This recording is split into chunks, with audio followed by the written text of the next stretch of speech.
예, 14장입니다. 한국 한문학의 14장이 한문 수필과 필기의 이해라고 써져 있어요. 자, 14장. 여러분 교재로는 페이지 271페이지고요. 한국 한문학의 이해입니다. 자, 일단 1교시에는 일단 교재를 먼저 마무리를 하겠습니다. 자, 그래서 거기 이제 보면 한문 수필 나죠. 수필. 거기 271쪽 보세요. 수필 나왔죠. 이 숫자가 따를 숫자고요. 따를 숫자. 붓필자거든요. 그 붓을 따른다는 뜻이죠. 북한들 쓰는 글이다. 그래서 개성의 자조. 이 자조라는 말 좀 여러분 좀 알아두실 게 뭐냐면 다음에 이 조자는 요게 빛을 조자라고 좀 써놓으실래? 빛을 조자예요. 빛을 조. 이 자조가 뭐 스스로를 비웃는다라는 그런 뭐 자조도 있어요. 근데 여기선 그 자조가 아니고 스스로를 비춰본다는 뜻입니다. 아시겠죠?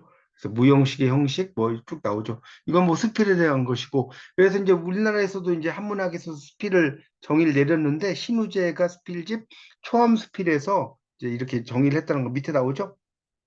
수필이란 무엇인가 생각한 것이 있으면 붓으로 써서 잊어버리는 것에 대비한 것일 뿐 주장을 내세워 후세에 전하려는 의도가 있는 것이 아니다. 그 사이에 구금, 옛날 지금에 효도하고 우애하며 매섭고 호협한 그런 그 사건들을 잘 모아놨다는 채집이라는 것은 잘 모아놨다 이런 의미로 보시면 될 것 같습니다.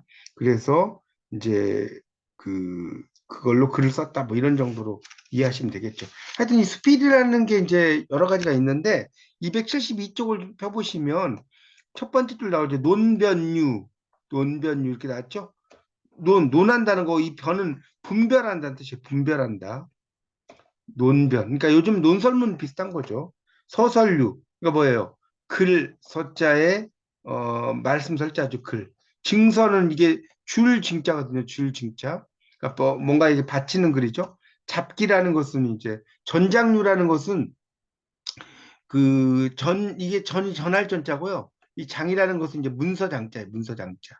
문서. 그 문서와 관련된 걸 이렇게 전해서 이야기하는 거다라고 보시면 되겠고, 잡기류라는 것은 잡스러운 내용을 담았다, 뭐 이런 정도로 이해하시면 될 것 같습니다. 그 다음에 이제 필기는 그 밑에 이제 만록부터 쭉 여러 가지가 있다는 것이 나오고 있습니다. 야담, 야사 이런 것도 나오고요. 그래서 이 스필이라고 하는 것이 이제 옛날에는 그러니까 지금은 그냥 에세이라고 하지만 한문학 시절의 스필은 약간 평론집에 가깝다라고 이해하시면 될 것 같아요. 그러니까 일종의 에세이라고는 했지만 이제 그 당시에 이 수필의 개념은 이 크리티시즘이죠. 일종의 이제 비평 정도로 이해하시면 될 것 같습니다. 그래서 이제 그런 그 한문 수필과 필기가 거기 그 272쪽의 세 번째 단락에 보면 저자의 체험, 교양, 관심 방향에 따라 다른 내용과 개성을 보인다. 해가지고 쭉 이야기 나와요. 이게 성우사설 이런 것도 나오고요. 그 다음에 체부의 표해록이라고 나오죠. 그 밑에. 이 표자는 뜰표자입니다. 뜰표자. 그러니까 바다에 떠가지고 여기저기 다니면서 이렇게 기록했다는 거죠. 표해록. 연행로 갈 때 연자는 이게 이제 원래 제비 연자인데 여기서 이 제비는 뭐냐면 중국을 가리켜. 이 중국이 제비 모양이죠. 그걸 이야기한다라고 보시면 되겠습니다. 뭐 어우야담이라든가 이런 것도 다 이런 그 폐설류에 속한다 이런 의미로 이해하시면 되겠죠. 그러니까 이 폐설이라는 것은 폐관하고 관련 있잖아요. 273쪽에. 그래서 폐관은 뭐예요? 이야기를 수집하는 관리, 이야기들을 모으는 관리죠. 그래서 이제 이 폐관인데, 그래서 여러 상간의 이야기들을 모아가지고 써놨다는 것이겠고요. 273쪽에 이제 박스에 뭐 이야기 나오는 건 여러분 읽어보십시오. 임하 필기라고 썼는데 이제 숲을 아래에서 글 썼다는 거겠죠. 임하니까. 그런 내용이 나옵니다. 그래서 이유원의 편찬한 임하 필기가 나왔다. 뭐 이런 정도로 보시면 될 것 같고요. 그 다음에 넘겨보세요. 그 다음에 넘겨보시면 그 274쪽의 둘째 줄에 이처럼 저자가 독서하는 과정에 의미 있다고 생각한 짤막한 내용을 수시로 베껴놓은 형태의 글들을 차록, 차기라고 한다는 거예요. 거기 보면 차록, 차기 이렇게 써놨죠. 그러니까 이 차는 다 베낀다는 뜻이에요. 영어로 말하면 카피죠, 카피. 카피해서 기록한다, 레코드죠. 이런 정도로 이해하시면 되겠죠. 그래서 이제 비망록 정도로 쓸 수가 있다. 자, 한문 수필과 필기의 발달 과정이라고 해서 밑에 쭉 나오죠. 중국에서 뭐 논어 맹자 쭉 나옵니다. 이런 것들이 이제 쭉 나오면서 뭐 여러 이야기들 나와요. 그건 읽어보시면 될 것 같고요. 자, 거기 그 오른쪽으로 넘어가서 275쪽으로 넘어가겠습니다. 그래서 이제 당나라, 송나라, 이 당송은 세 번째 줄에 275쪽에 이 당나라, 송나라를 가리켜요. 자, 이때 이제 필기가 풍부했다. 그래서 쭉 이야기들이 쭉 나오고 있습니다.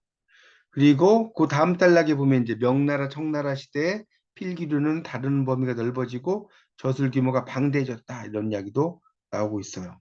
쭉 나오는 거 읽어보시고 그 다음 단락에 보면 이제 조선 전기의 그런 필기로 불린 작품들 이인노의 파한집 한가로움을 깨뜨린다라고 여러 번 이야기했죠. 파한. 보한집은 뭐라고 그랬어요? 파한집의 내용을 보충한다. 보는 보충한다는 뜻이에요. 여공패설. 이재현의. 여공이라는 것은 뭐냐면 상술이 줍는 늙은이 뭐 이런 뜻이에요. 여공. 예, 이야기라는 뜻이죠. 그러니까 결국 여공은 누구를 가리켰어요? 이재현 자신을 가리킨다고 보시면 됩니다. 이재현의 이야기라는 뜻입니다. 그런 이야기들이 쭉 나오니까 읽어보시면 될 것 같고, 그 다음에 이제 뭐, 또, 그, 276쪽으로 가면 뭐, 인용문을 읽어보시고, 그래서 위에 인용문들을 통해서 역대 제왕의 행적에 대한 기술, 공경대부, 그 높은 사람이죠, 벼슬이. 이런 면모 같은 것도 드러난다. 자, 그 다음에 조선 후기의 필기는 이전의 필기에 비해 넓어졌다. 이런 이야기 나오고요.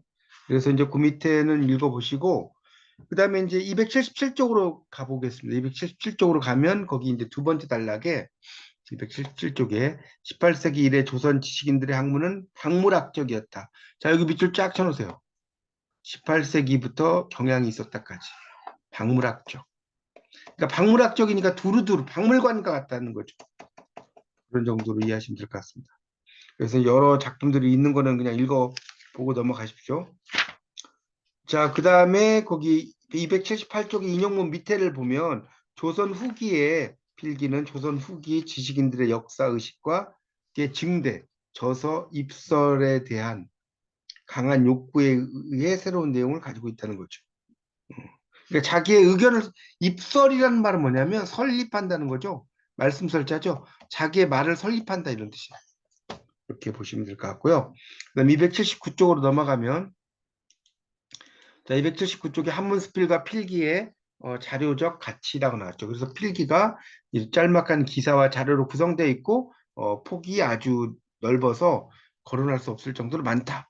그래서 이마 필기는 아까 설명드렸죠. 나무 밑에서 글을 썼다는 내용이니까 아주 더운 여름에 나무 밑에서 글을 쓴 것이고 280쪽으로 넘어가면 그래서 정동유가 주영편을 저술하게 된 계기, 저술 방식과 내용을 밝힌 서문이다.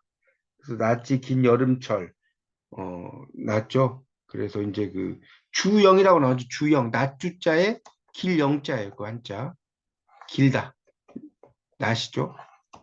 여름을 가리킨 낮이 길다는 거 여름이죠. 그런 그 무료함을 달래기 위해서 책을 썼다라고 쭉 또 나오고 있습니다. 그래서 이제 뭐 하나의 글을 쓰면 정말 박물관적인 그 예를 들면 뭐 이수광의 지복유설 이런 작품이 있거든요. 이거는 뭐 정말 뭐 지식의 내용이 끝도 없이 무궁무진한 게 지봉유설이. 그러니까 이 지봉유설이 요즘 말로 하면 백과사전이에요. 백과사전. 백과사전인데 분야를 망라하죠. 뭐 정치, 경제, 사회, 문화 뭐 여러 가지 분야를 망라하죠. 그러니까 일종의 박물관적 지식이라고 볼 수도 있다. 이렇게 보시면 되겠습니다. 그다음에 이제 그래서 박물학적 거기 280쪽이 두 번째 단락의 지식을 바탕으로 뭐 여러 가지가 있다는 게 나오고 그다음에 주형편 아까 이야기한 낮주자 길령자 현대 분과 학문의 관점으로 인문학과 사회과학 여러 가지에 걸쳐 있다 이런 이야기 나오고 있습니다.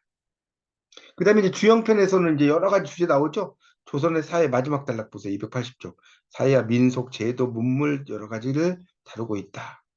석전도 나오네요. 돌팔매질로 승부를 겨루던 놀이. 281쪽으로 가서 이제 정동희는 자국의 문제를 넘어 대외관계에 대해서도 관심을 보였다는 이야기가 쭉 또 나오고 있습니다.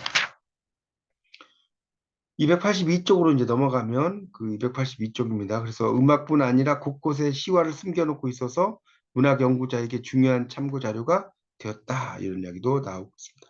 그리고 이제 마지막에 보면 282쪽에 마지막 단락에 회화, 서법에 관한 기사들도 있었다. 이런 얘기 나오죠. 베갯머리에서 건마성 소리, 그 나귀의 방울 소리가 들린다는 거죠. 그러니까 곤마성이라는 거는 이제 고날권자의 말맞자죠. 말을 가게 한다는 거죠. 말을 가게 하는 소리를 말하는 거죠. 이런 것들도 뭐 설명을 하고 있다는 것이 쭉 나오고 있습니다.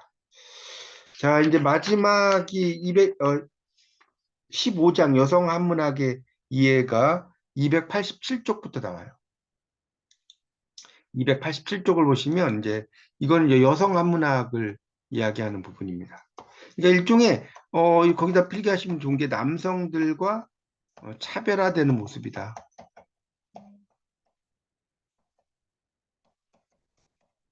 자, 이걸 다루고 있다는 거 하나 알아두시고요. 그러니까 또는 남성들이 볼 수 없었던 것을 볼 수 있다.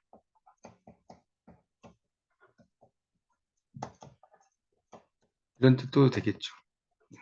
그래서 이제 여성 한문학이 이제 보면 이제 여성이 그 당시엔 되게 문맹이 많았죠. 여성들이 문맹이 많았고요. 또 여성의 또 창작 활동이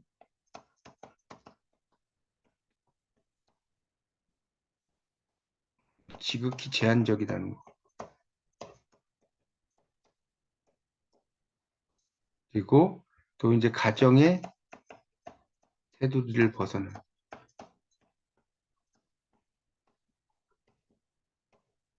여성들이 문학 작품을 창작했죠.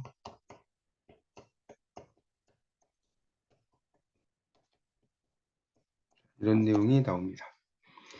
그래서 287쪽에 이제 보면 그런 이제 여성들이 이제 뭐 그런 가정의 테두리에서만 그때 이제 일을 했는데 문맹이었다 뭐 이런 얘기가 나와요. 읽어보면 거기 287쪽에 보면 첫 번째 단락에 밑에서 셋째 쪽 위로 올라가면 전통 사회는 말할 것도 없고 근현대 이르기까지 여성의 대부분이 글자를 읽고 쓰지 못하는 문맹 이렇게 나왔죠. 문맹. 여기 맹자를 보면 이렇게 쓰죠. 이렇게. 그러니까 눈이 이 망할 망자거든요. 망했다. 그러니까 글을 읽을 때 눈이 망했으니까 뭐겠어요? 글을 못 읽겠죠. 그래서 이 맹자를 이렇게 쓰는 겁니다. 그다음에 이제 287쪽이 마지막 단락에 여성의 한자로 된 시문을 기록으로 남긴 게 상고시대부터 있었다. 그래서 넘겨보시면 여기 이제 광리자고 뭐 나오죠. 공무도화가 여러분이 잘 아시는 게 나옵니다. 그러니까 결국은 이 여성 한문학은 상고시대부터 시작됐다. 이렇게 이해하실 수 있겠고 결국 이제 우리가 공무도화가라고 하죠. 그 이마 물을 건너지 마오라는 공무도화가 유명하죠. 이 공무도화가라는 게 대표적인 그런 내용이라는 거죠. 그래서 여기 288쪽에 보면 진졸의 직책. 그러니까 진졸이라는 건 뭐냐면 이 진자가 나루터 진자거든요. 288쪽의 첫째 줄에 나루터를 지키는 졸개라는 뜻이죠. 이 광리자고가 강에 빠져 죽은 남편 백수강부를 위해 지어서 아내가 지어서 불렀다는 노래를 듣고 세상에 알려서 기록된 작품인 공무도화가라는 거죠. 그래서 이제 그걸 듣고 이제 자기 그 사람의 부인이 음악도 연주하면서 뭐 글을 만들었다는 거죠. 공무도화가라는 게 그런 것이죠. 그렇게 이제 볼 수 있습니다. 그 다음에 그래서 이제 공무도화가 밑에 나왔죠. 3명 여성이 있다. 모두 노래를 짓고 악기를 다룰 수 있는 예술적인 능력이었다. 또한 신라가 중국에 보낸 그러니까 이 여옥이라는 그러니까 이 광리자고의 부인이 여옥이죠. 여옥이 이제 그걸 듣고 그 부르고 그걸 또 이제 여옹이라는 또 사람에게 전해주죠. 여성들이 등장을 한다는 게 나오죠. 또 백수광부의 처가 또 여자죠. 백수광부의 처. 그런 여성이 이야기가 된다는 겁니다. 그래서 이제 뭐 그런 내용이 쭉 나오고요. 그 다음에 이제 그 밑에 단락에 보면 고려 시대에는 문신 중심의 귀족 사회가 펼쳐지면서 일부 여성의 작품이 좀씩 보였다. 그리고 조선시대는 신문제가 강화되면서 이제 기녀, 궁인도 이제 어떤 글들을 쓰게 되었다. 뭐 이런 얘기 쭉 읽어보시면 기녀들도 아주 작품성이 높았다. 289쪽에 남북국 시대로 가면 여성 한문학이 있죠.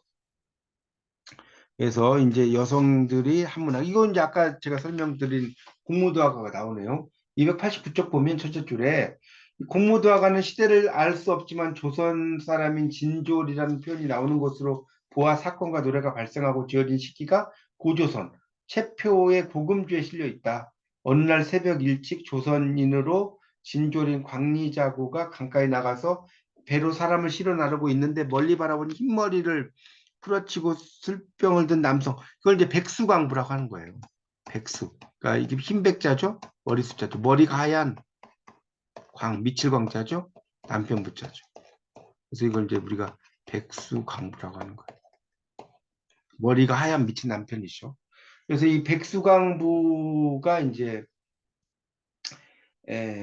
당에 뛰어들었고 그의 부인으로 보이는 여성이 쫓아 고함을 질렀지만 축조불에 빠져 죽어요. 그래서 이를 본 부인이 공우라는 현악기죠. 이걸 당겨가지고 다음 같은 노래를 불렀다는 거예요. 그대여 강 건너지 마오 기어이 건너다 마침내 빠져 죽고 말았으니 어찌할꼬. 그 밑에 289쪽에 2번 각주에 나오죠. 공무도와 공경도와 타하이사 당내공하라는 그 한자 음이 있어요. 그걸 이야기하는 겁니다. 그래서 이제 여기서 이제 무라는 것은 없을 문자가 아니라 못마지 마라라는 뜻이에요. 못마지 마라. 금지사로 쓰이는 거죠. 금지사라고 하죠. 이해하시면 되겠습니다. 그 다음에 고구려와 백제의 침공 속에서 줄기차게 영토를 확장하면서 세력을 키워나가던 신라는 선덕여왕, 진덕여왕 뭐 때 이제 그런 중국 당나라 그 관계를 유지했다는 거죠. 우리가 이제 신라 시대에 여왕이 있잖아요. 선덕여왕, 진덕여왕, 그다음에 진성여왕. 세 명의 이제 여왕이 있었습니다. 다 여자들의 활약을 이야기하는 거고요. 그래서 290쪽으로 가면 당의 문물에 대한 찬양 일색으로 되어 있는 치당 태평송 뭐 이런 것들도 있다는 거예요. 그렇게 이제 볼 수가 있는 것이고요. 그 다음에 이제 그 밑에 딸락 어린 나이에 아버지를 따라 당나라로 들어갔던 서료라는 여성, 서료라는 이제 여성이 있어요. 15세 아버지가 돌아가시자 삶의 회의를 느꼈다는 거죠. 그래서 머리를 깎고 불교에 기이했고 6년이 지나도록 도를 깨닫지 못함을 한탄해서 한시 한 편을 쓰고 나서 다시 이제 환속을 한 인물이라는 거죠. 속세를 돌아갔다는 거죠. 반소교. 그러니까 반자는 돌아갈 반자예요. 속세로 돌아간 이야기라는 거죠. 돌아갈 반자입니다. 그래서 여기 보면 구름 같은 마음으로 정숙함을 사모했네. 적막한 골짜기 사람조차 보이지 않으니 아름다운 풀 향기여 왕성함 그리우니 이 청춘을 장차 어찌할 수 있겠는가. 그래서 거기서 네 줄 내려가면 이런 말 있죠. 거기 밑줄 좀 칠까요? 290쪽에 보면 290쪽에 자신의 마음속에 밑에서 둘째 줄 불타는 인간적인 염심을 솔직하고 담백하게 토로한 실현사고의 고체 형식이다. 이렇게 나오고 있죠. 여기서 이제 하나 좀 설명을 드릴 것이 염심이에요. 이 염자가요. 이렇게 한자로 쓰이는데 이게 이제 빛색자죠. 빛색자고 요게 풍부할 풍자거든요. 빛이 풍부하다는 뜻이에요. 염자가. 그래서 이게 뭘 의미하냐면 분첩 염자 여성들이 바르는 분첩 염자예요. 그래서 우리가 염정이라고 하는 거 들어보셨죠? 애정하고 같은 말인데 그러니까 분첩 바르는 여인의 정이다 이런 뜻이거든요. 그러니까 이 분을 바르면 색깔이 풍부해지겠죠. 그래서 이제 이렇게 염자를 씁니다. 그래서 그런 애정이라는 것을 토로했다는 거예요. 토로라는 것은 뭡니까? 이 토할 토자에다 드러낼 노자거든요. 바깥으로 잘 드러내는 거를 토로한다라고 하죠. 자, 291쪽으로 가면 이제 고려시대 여성 한문학이 나오는데 고려시대에 이제 이 귀족 신분에 속한 여성들이 작품을 많이 남기게 돼요. 그래서 그런 이야기가 나오는데 뭐 쭉 읽어보면 이제 그런 내용이 나와요. 거기 그 291쪽의 두 번째 단락을 보면 고려 때 학자의 딸이 김태연이라는 선비에게 지어준 연모의 시가 있다. 김태연은 10살 때 아버지를 여의고 학업에 열중하여 성취가 빨랐고 풍의, 그러니까 풍치죠. 미목, 이 미목은 눈썹과 눈을 말해요. 그림과 같았다 하면서 쭉 이야기가 나오고 있습니다. 그래서 여성들은 291쪽이 마지막 단락, 닫힌 공간에서 느끼는 외로움을 이렇게 기록을 했다. 이런 얘기가 나오고요. 292쪽으로 가보면 292쪽을 펴볼까요? 비파 소리에 이별의 정을 담아 보내노니 동풍의 원망이 스며들어 곡조 맞지 않네. 그대와의 하룻밤 향기로운 꿈이 식어갈 때 비단 치마 위에는 눈물 흔적만 선명하네. 이런 얘기 나오네요. 그래서 기녀에게 사랑은 지나가는 바람과 같은 것이니 만나면 이별하고 만나면 이별하는 것이 운명 같다. 이런 얘기 나오죠. 그리고 이제 평안남도 안주의 옛지명 팽원의 기녀인 동인홍은 자서 스스로의 글이죠. 시를 통해 기녀나 양갓집 여인의 절개는 다를 수 없으니 그 절개를 위해 목숨까지도 가볍게 여기겠다. 사람의 얼굴을 붉게 만든다. 동인홍. 나오죠? 사람을 움직여서 붉게 한다는 거지. 붉은 홍자니까. 그래서 부끄러운 짓을 하는 사내들이 추상 같은 절개에 놀라. 이 추상이라는 것은 가을서리를 가리켜. 가을서리. 추상이라고 합니다. 얼굴이 붉어졌다 해서 만들었다는 거예요. 그리고 이제 그 밑에 여성이 직접 지은 것인지 알 수 없지만 충렬함과 국민왕 때 문신 이재현은 자신의 편찮은 소학부에 여성이 지은 것으로 보는 제위보가 있다는 거예요. 제위보. 그래서 악보시. 사랑하는 사람을 잊지 못하는 여인의 애절한 마음, 그리움을 담고 있다. 이렇게 설명하고 있습니다. 자, 293쪽으로 가면 이제 조선시대의 여성 한문학이 나오는데요. 여기에서는 이제 결국 이제 신분이 조선시대는 사대부 중심이었죠. 사대부 중심. 그래서 신분적 제약을 벗어났다는 거죠. 그래서 그런 유학의 바탕을 둔 성리학이 정치이념. 그러니까 조선이란 나라가 그 뭡니까 승유 억불 정책이잖아요. 그렇죠? 불교를 억제하고 이교를 순상하는 거. 이제 그러면서 이 덕치주의, 왕도 정치 뭐 여러 가지가 있었다는 겁니다. 그래서 조선 시대는 그 대부분의 남자들이 활동을 하다 보니까 여성의 사회 활동이 상당히 부정적이었다. 이런 얘기가 나오고 있어요. 그렇지만 그 당시에도 재주가 뛰어난 여성들이 많이 등장하죠. 자, 넘겨볼까? 294쪽. 넘기면 조선 전기 여성 한문학에서 왕실 궁궐 사대부가 여성의 한문학이라고 나옵니다. 거기에 둘째 줄에 빙오당 나오죠. 여성은 세 편의 시를 남겼다. 이렇게 나오고요. 그 다음에 세종의 셋째 아들 안평대군이 거느렸던 궁희 10명은 모두 한시에 능했고 작품도 남겼다. 이렇게 나오죠. 운영전이나 한물도 한문 소설도 만들어졌고요. 옥녀라는 궁인이 지은 시가 밑에 나오네요. 가벼운 비단으로 달을 가린 듯 푸른 띠로 길게 산을 두른 듯 미풍이 불어 점점 흩어지더니 도리어 작은 연못을 적셔버리네. 이런 식으로 이제 어떤 자연의 풍광들을 잘 묘사했고요. 이각은 그 마지막 줄 294쪽. 조선 정기 무신으로 태종 2년에 묵과에 급제하고 1443년에 동지 중추 원사에 이른 인물이고 그녀의 시는 전쟁터로 떠나는 남편에 대한 회한과 근심이 묻어난다는 거죠. 그래서 이제 그 조선 전기 채치운이죠. 채치운이 내 딸이고 안기손의 부인인 최씨의 도망부. 이 도망부사라는 것은 뭐냐면 이건 도망부사 이렇게 있는 게 도망부사. 망부는 죽은 남편이에요. 도는 애도할 도자죠. 우리가 사도세자가 뭡니까? 사도세자. 생각하고 애도한다는 뜻이에요. 그래서 사도죠. 그러니까 그 도망부사라는 말은 뭐냐? 죽은 남편을 추도하는 시다. 자, 이걸 이제 도망부사라고 이야기합니다. 자, 295쪽에 나오죠. 봉쇄와 항세 함께 날아 서로 화답하며 즐겼는데 봉쇄가 오지 않으니 황새 혼자 울 뿐이네. 머리 들어 하늘에 물어도 하늘은 묵묵하기만 할 뿐. 긴 하늘 넓은 바다처럼 서린한 끝없을 뿐이네. 그래서 남편과 화목하게 지냈던 지난날 회상하면서 홀로 남은 자신의 심정을 곡진하게, 이 곡진이란 말이 이제 있는데요. 곡진.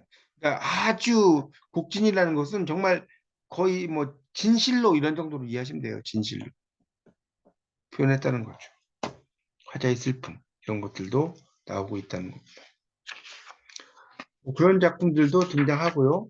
또 넘어가 보시면 이제 뭐 그 다음 페이지 넘겨보세요. 거기에 뭐 정인인의 어머니로 문장에 능했던 정씨 나오죠. 시문에 능했지만 잘 짓진 않았다. 그리고 이제 환로에 나간 아들 296쪽 보세요. 자, 296쪽에 보면 이제 환로라는 게 벼슬길이라고 써놓으세요. 벼슬길. 네 번째 줄.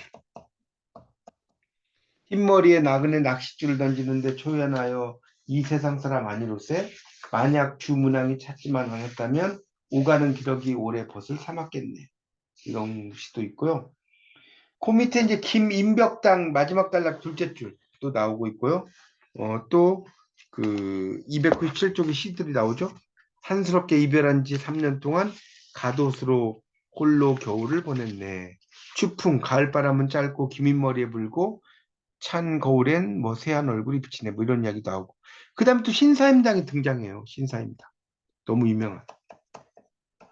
요즘 이제 5만 원권 집회도 나오는 신사임당이죠. 그래서 고향에 홀로 계시는 어머니를 두고 대관령을 넣으면서 쓴 유대관령 망친정이라죠. 유자가 이제 넘는다는 뜻이고요. 그다음에 이제 망은 바라본다는 뜻이죠. 늙으신 어머니 강릉에 계시는데 혼자 한양가는 이내 심정이요. 때로 머리 돌려 북평을 바라보니 흰구름 나는 아래 저녁산 푸르네. 그런 자기 집을 떠나는 친정을 떠나는 슬픔 이런 것도 이야기하고 있습니다. 그 다음에 이제 298쪽으로 이제 넘어가면 그 뭡니까 유탱의 딸로 율정 홍천민의 부인 유씨의 이야기도 나오고 있고요. 그 다음에 이제 299쪽이 너무 유명한 환한설원 등장하죠. 299쪽. 용모가 출중하고 문벌가에서 자랐다 이런 거. 8세의 광한전 배공루 상량문을 지었다는 거예요. 신동이죠. 그리고 28세에 죽게 됩니다. 그래서 이제 기부 강사 독서 이렇게 났죠. 남편에게 의탁한다는 거죠. 그리고 그래서 봄제비는 빗긴 처마에 쌍으로 날아들고 뭐 지는 꽃은 어지러이 비단 옷을 스친다. 규방에 보이는 모든 것 순정을 잃었고 강남봄 불풀어도 이미 돌아오지 않는다. 이성에 대한 그림이죠. 저는 규방의 외로움 이런 것을 이야기하고 있습니다. 그러니까 결국은 이 조선 전기 여성 한문학 조선 전기의 이건 이제 뭔 이야기를 많이 하면 부덕이라고 해서 아내의 덕이죠.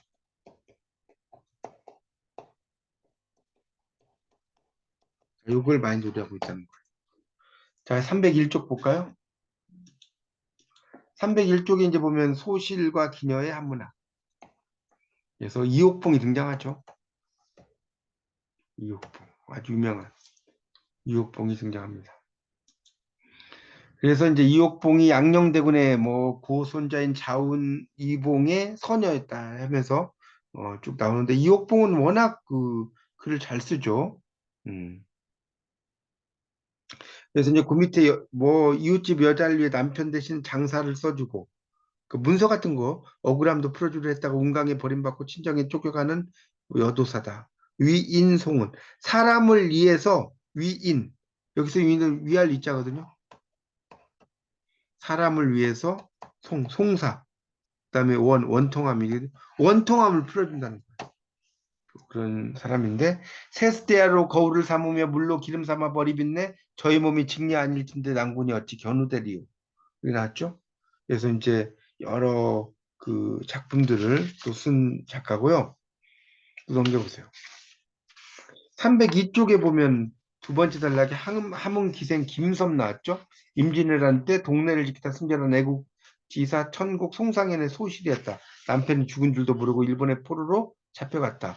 도요토미 히데요시가 그녀의 문장을 사랑한 나머지 여교사로 초빙해서 막부의 자녀를 가르치도록 했고, 포로에서 풀려나 조선으로 오는 길에 남편이 죽은 걸 알고 죽으려고 했는데 수은 강항의 만류로 성명을 보존하여 돌아와 처지를 하소연하는 시를 지었다. 대수잔화.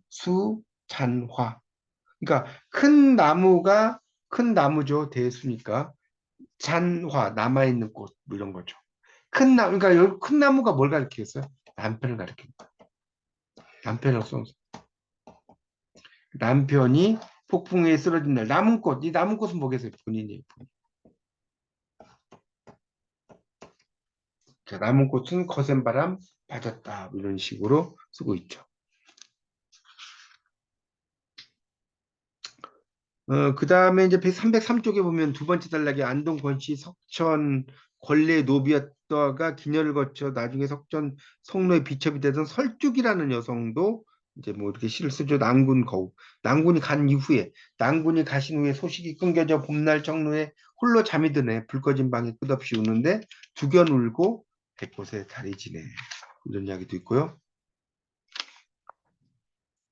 그 다음에 이제 304쪽으로 이제 또 가보면 또 이제 뭐 이런 작품들도 나오죠. 여기 보면, 어, 소첩의 팔뚝에 새겨진 것은 누구의 이름인가? 깨끗한 살결 먹들어가니 글자마다 뚜렷하네 하면서 쭉 나오고. 그 다음에 이제 뭐 조운이라는 사람의 이야기도 나오고. 그 다음에 이제 황진이가 등장하죠. 305쪽. 송도의 황진이. 그래서 이제 송별소 판서 세양 일어났죠. 그래서 보낸다는 거죠. 이별해서.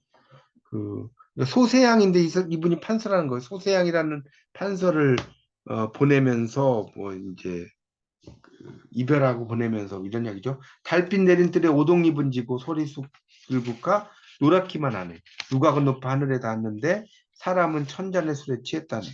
유수곡은 검은 고처럼 찬찬데 매화락곡은 피리에 향기롭네. 그래서 이제 이별의 슬픔 이런 거 쓴 것이고. 자, 306쪽으로 가면 2번 조선 후기에서 20세기까지 여성의 한문학. 그러니까 결국은 이게 뭡니까? 이 사회가 변함에 따라서 뭡니까? 여성의 지위도 변한다는 거. 그래서 자유로운 활동 가능이죠.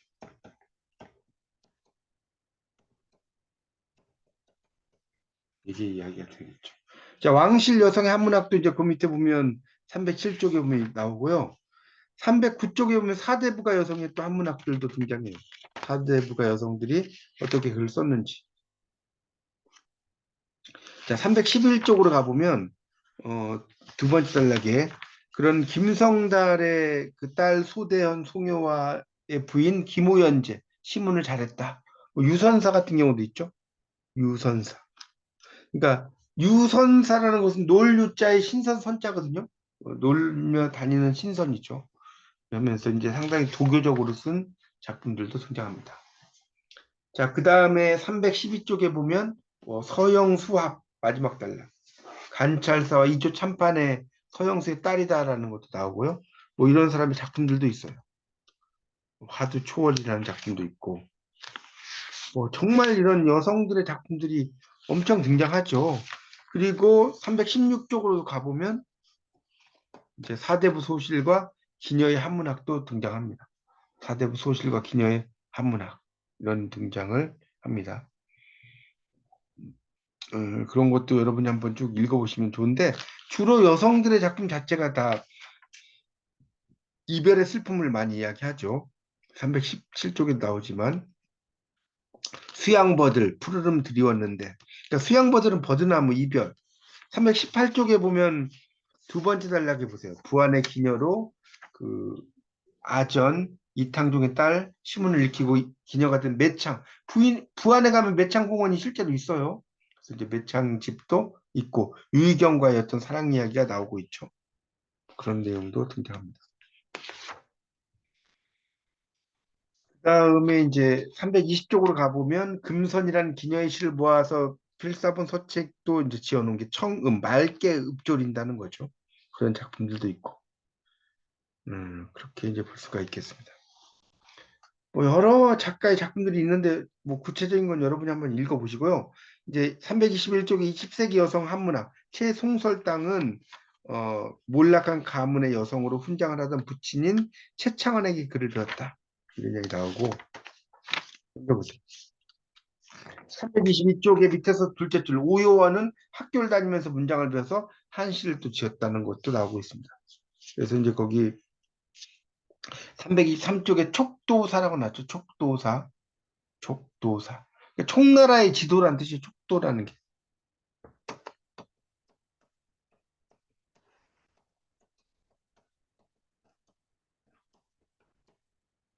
그걸 이야기하고 있습니다.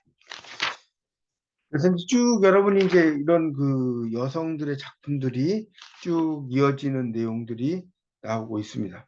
그래서 여성들의 작품들 자체가 어떤 이별의 후에 안타까움, 이별 후의 심정 이런 것들을 주로 아무래도 남성들의 작가들보다는 잘 드러낸다라고 볼 수가 있겠죠. 아무래도 감성이 뛰어나기 때문에 그렇게 보시면 됩니다. 그래서 여러분 이제 이 한국 한문학의 이해를 좀 공부를 하실 때는요, 너무 세부적으로 공부하기보다는 이렇게 큰 틀로 이렇게 보시고요. 이제 그런 걸 통해서 기출문제 풀이를 한번 이제 해보시면 아마 공부하는데 크게 어려움은 없을 것 같습니다. 지금 이제 2시 한 42분 정도 됐는데요. 2시 한 55분 정도에 제가 다시 초대해서 그때 그 한국 한문학의 이해를 먼저 좀 풀고요. 그 다음에 시간에 희곡론을 강의해서 좀 마치도록 하겠습니다.